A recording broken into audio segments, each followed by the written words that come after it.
Assalamualaikum warahmatullahi wabarakatuh. Ya ini bukan puncaknya ini. Puncaknya Cak Nun gitu ya. Ya ini hanya apa yang bisa saya katakan. Ngaten Pak Nur nggih. Jenengan saking Mesir kan? Nah, sami kalian kula. Sama-sama M-nya Mesir, Madura, padha. Muzammil M lagi. Nah, cocok. Alhamdulillah. Gini, bahas masalah tentrem. Oh, oke.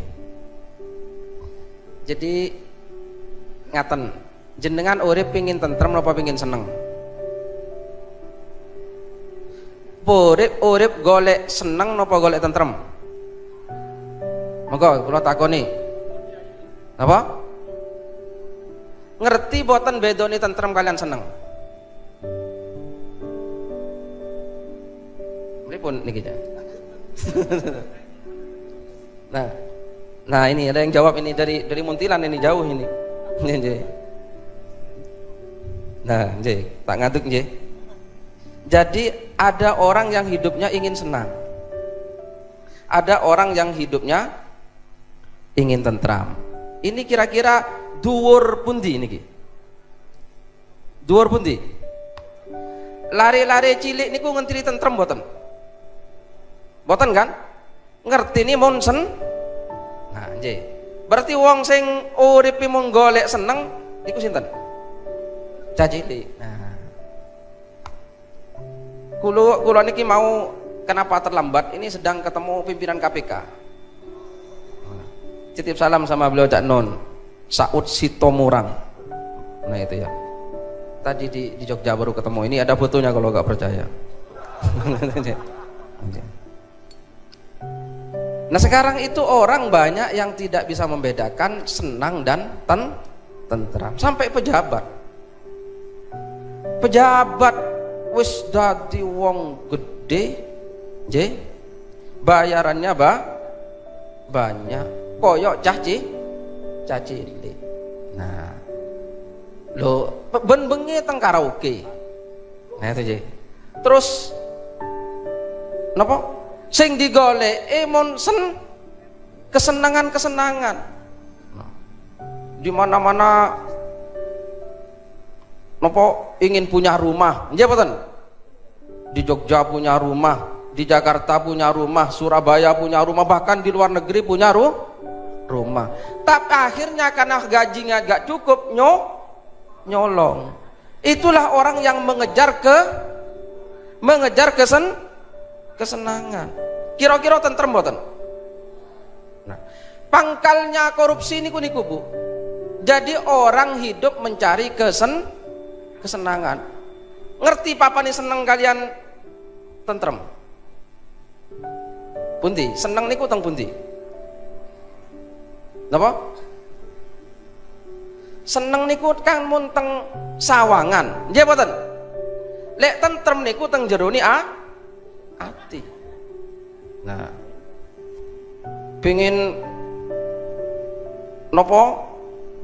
Seneng pengin dianggap orang kaya. Wah, gitu sih. Akhirnya bergaya wong soge. Nah, akhirnya pun ngapusi wong. Nah, itu loh. Niku karena nuruti kesenangan. Padahal orang tidak harus kaya kan? Ya betul. Tidak harus kaya. Meski pas-pasan dawe Cak Nun mau niku nggih, sing penting tentrem. Nopo melih sugih terus tentrem. Nah, apik niku. Pun, paham niki mboten? Niki yang diterangke papanipun. Nah, nggih. Jadi ada seneng, ada tentrem. Niki Bu, korupsi di Indonesia ini luar biasa Bu. Sekarang itu hampir gak ada orang di Indonesia yang buatan korupsi kecuali jenengan. Nah, niki ada pejabatnya enggak ini? Napa? Wonten Pak Camat. Nah, nggih. Wonten Pak Camat jenengan. Nah, oh nggih. Asalkan golek tentrem gak akan korupsi. Nggih. Jadi camat, jadi bupati, bahkan jadi presiden, dhuwure presiden. Kalau golek tentrem gak akan korup. Tapi lek golek seneng Pak Camat, Wah, masa saya camat kok bojo mung siji. Ini kawasan wisata iki. Wah, kudu golek mahasiswi iki. Golek mahasiswi.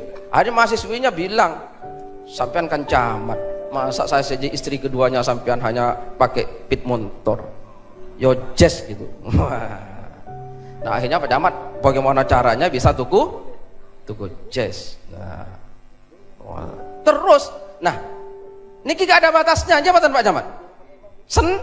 Seneng boten jenengan, contoh. Nah, jadi siapapun kalau golek kesenengan maka tidak akan tentrem, paham?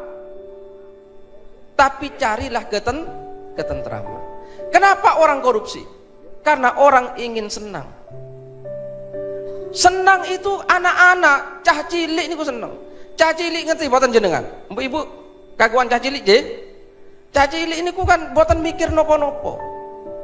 Pikiranipun niku boten dereng dalan, atine dereng. Pokoknya sing penting apa sing disenengi dilakoni. Tidak peduli resiko. Wes tahu ngombe es niku bisa batuk, ngombe es terus lantaran seneng dipenging boten purun, nangis ngamuk. Nah, lantaran apa? Senangnya minum es, gak mikiri kesehatan. Itulah anak cilik, cah cilik. Jadi kalau ada orang hidup mencari senang, berarti niku masih anak-anak. Nah, niki mau kula ketemu pimpinan KPK itu, Indonesia itu korupsinya luar biasa, Bu. Jadi negara yang kaya raya, yang kata Gus Plus, apa ini Indonesia ini? Penggalan surga. Jadi meskipun Gus Plus bilang Indonesia itu bukan lautan tapi kolam susu, nah itu ya. Ini kesejahteraan belum merata seperti kata Pak Nur tadi, Pak Nur. Karena tadi saya ketemu Pak Saud Situmorang, itu ya. Itu korupsi di Indonesia itu, indeks prestasi korupsi Indonesia itu angkanya 36. Sementara Malaysia niku pinten 50, Singapura niku indeks prestasi korupsinya 80. Jadi sebetulnya kita ini punya tetangga yang baik dari sudut itu loh. Tapi ternyata tidak terpengaruh kebaikannya, justru terpengaruh keburukannya. Nah, kenapa? Karena banyak pejabat-pejabat kita yang tidak mencari tentram tapi mencari senang. Padahal nopo tentreme wong melanggar hukum? Ya betul. Jenengan niku lek pengen tentrem coron miripun. Satu, asalkan jenengan iman teng Gusti Allah, nggih. Nomor loro, jangan melanggar hukum. Niku wis tentrem. Bojo meskipun siji, asalkan iman lan taat hukum, tidak melanggar, tentrem urip. Meskipun di mana-mana tidak iman, melanggar hukum. Aku sebendino mun wedi deg-degan. Jadi deg-degan. Jadi setiap ketemu orang deg-degan, ojo-ojo konangan. Ojo-ojo konangan. Maka gak ada ketentraman. Yang ingin senang akhirnya tidak tentram. Nah, Pun paham ya?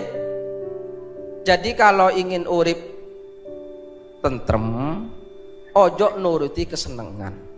Pun paham? Iso ngatur. Sakjane aku seneng iki.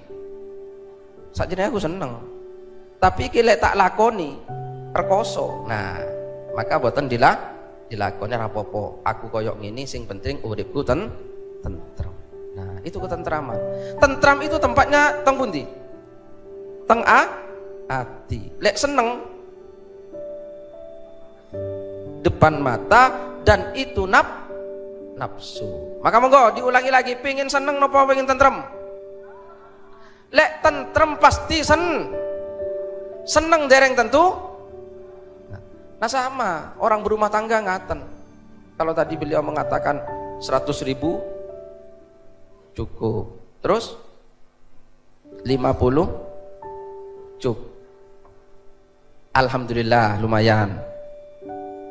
30 dicukup-cukupi, 10.000 arep kepiye meneh. Ngaten. Nah, ini yang bisa menenteramkan hati hanya keimanan, Bu. Jadi ngaten, Gusti Allah niku punya sifat yang pasti berlaku. Satu, Allah itu punya sifat al-basit. Napa al-basit? Napa basit niku? Yang melapangkan rezeki. Jadi Pak Saiful, yang melapangkan rezeki itu Gusti Allah. Manusia hanya berusaha. Yang melapangkan rezeki sinten? Gusti Allah. Tapi Gusti Allah juga punya sifat al-qabid. Napa al-qabid niku? Al-qabid. Napa al-qabid? Sing nyekel, sing membatasi. Nah, lek kula lan panjenengan dimudahkan rezeki, dapat rezeki yang banyak, ingat Allah. Oh iya, ini karena kemurahan Allah. Nah, syukur, bersyukur. Diinfakkan, diberikan kepada orang yang tidak punya. Alhamdulillah. Nah, ketika ternyata kita tidak punya, meripun? Oh iya, ini Allah sedang menahan rezekiku. Nah, Allah itu al-qabid ini pancen Gusti Allah ngaten, ada yang dilapangkan, ada yang ditahan rezekinya untuk diberikan di mana? Bisa mau diberikan seminggu lagi, bisa sebulan lagi, bisa 10 tahun lagi, bisa besok di surga. Jadi orang beriman tuh gak pernah bersedih. Jabatan. Oh iya, ini Gusti Allah sedang nahan rezekiku, paling seminggu lagi ini. Nah gitu. Ya Allah, gak apa-apa, tak tunggu ya seminggu ya. Nah gitu. Tetap saya tak sholat, tak menghadap jenengan. Seminggu dorong, wah paling sebulan ya Allah, sebulan. Jadi sambil poso, ngaten. Wah setahun, loh kok dereng? Jadi buatan nopo-nopo, jautan nopo-nopo ya Allah. Yang penting besok masuk surga. Amin Allahumma. Kan tenang. Jabatan. Dulu Nabi Muhammad itu pernah melihat Bilal. Tahu Bilal? Nabi Muhammad mendengar trompahnya Bilal di surga. Karena Bilal orang miskin, hitam, legam, miskin. Terus Nabi Muhammad melihat Abdurrahman bin Auf yang kaya masuk surga merangkak. Nah, kenapa? Karena kenikmatannya sudah diminta di sini oleh Abdurrahman bin Auf, maka di sana jirodok ditahan oleh Allah Taala. Jadi jenengan-jenengan yang sekarang miskin-miskin besok masuk surga tres, sungatan. Amin Allahumma. Amin. Ini jangan dianggap ini wah ini ngapusi, ini jangan. Ini jangan seperti kalmak, wah ini bius agama kalau kayak ini. Nyeneng-nyeneng ke wong miskin. Boten pancen ngaten niku. Bagaimanapun orang itu harus menerima apa yang ditentukan oleh Allah Subhanahu wa taala. Pun niku nggih tentrem lan seneng kudu iso bedokke. Mudah-mudahan makin diperluas malih. Amin.